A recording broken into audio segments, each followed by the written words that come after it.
Hey everybody, Keith Hilson with the Schmidt Music Trombone Shop back with another daily practice tip for you. This is the next part in our series talking about the upper register on the instrument. In the last video, we talked about some of the basics of accessing that extreme upper register, 9th, 10th, 11th, 12th partial, some ideas with that. In this video, we're going to be talking about intonation tendencies in that upper register, some of the subtle little changes we may need to make up there. So I hope you enjoy. I had questions about intonation as well. So intonation and there of course are really great resources online talking about this. Generally what we find in that 10th, 11th, 12th partial is that they tend to alternate a little bit. Frankly, the intonation is very similar to what we find with the 6th, 7th, 8th partial. So we know, well, actually starting 5th partial there. So for example, starting on B flat, 8th partial B flat, typically that sits pretty well in tune. I've heard some people say that maybe you should lower it a little bit. I've been finding, especially lately, that if I'm supporting everything properly, keeping everything just right dead center with intonation works best for me. Now, the 9th partial, C or B natural, etc., there, that is a little bit on the sharp side. So we do have to pull those down a little bit.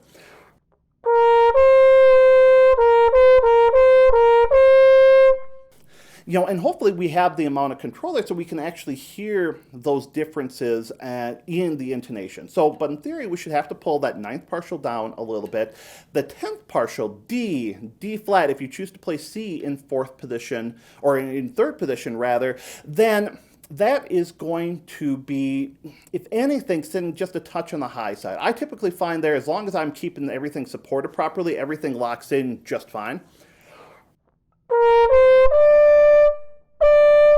But I do have to make sure I'm staying right on top of the pitch, because otherwise it is going to have a tendency to sink down a little bit there. Now we get to the 11th partial there. So the 11th partial is very much like the 7th partial in that it is extremely flat. Or to the point that we can't use anything in first position with it there. So what we end up doing with it is we'll typically play most often E flat in that 11th partial. So either the E flat sits in the 11th, or we can play the high E flat on the 12th partial in 3rd position. And again, for some folks it tends to go back and forth. For me, I feel like I have actually just fine access to the E flat in that 11th partial.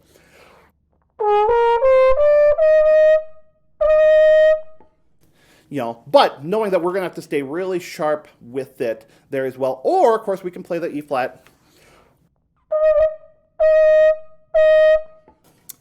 But just like, for example, if we decide we wanted to play, the G above the bass clef staff, if we wanted to play it, instead of playing that in a very sharp second, if we wanted to play it in 4th position, of course, that E flat, we're going up to the next partial as well. So it is a little bit different shelf, a little bit different frequency there. In theory, as far as the control, and sometimes I think people feel like it's a little bit different work to get ourselves up to that 12th partial versus getting the E flat in the 11th. And then finally, we have the 12th partial. Now, technically, this should be just a little bit on the sharp side, so we have to lower it down just a little bit.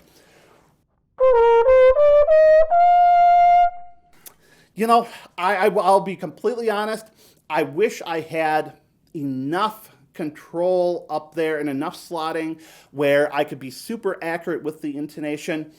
I have access up there. A lot of times I end up having to play around with it a little bit just with the embouchure, just to get everything to try to settle in. So if you're someone who has that, that F on the 12th partial so well locked in, or the E natural so well locked in that you need to subtly adjust downward for that intonation difference, good on you. Congratulations. Hopefully I'll get there someday. So a lot of information. I hope some of this is helpful.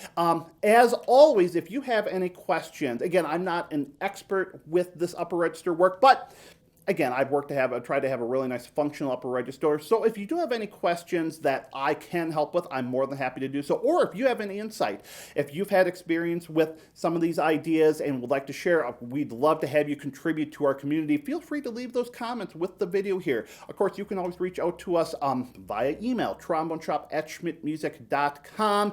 You can find us on social media, Facebook, Instagram. So as always, thank you very much for watching. Have a happy practice practicing session, and please keep making music.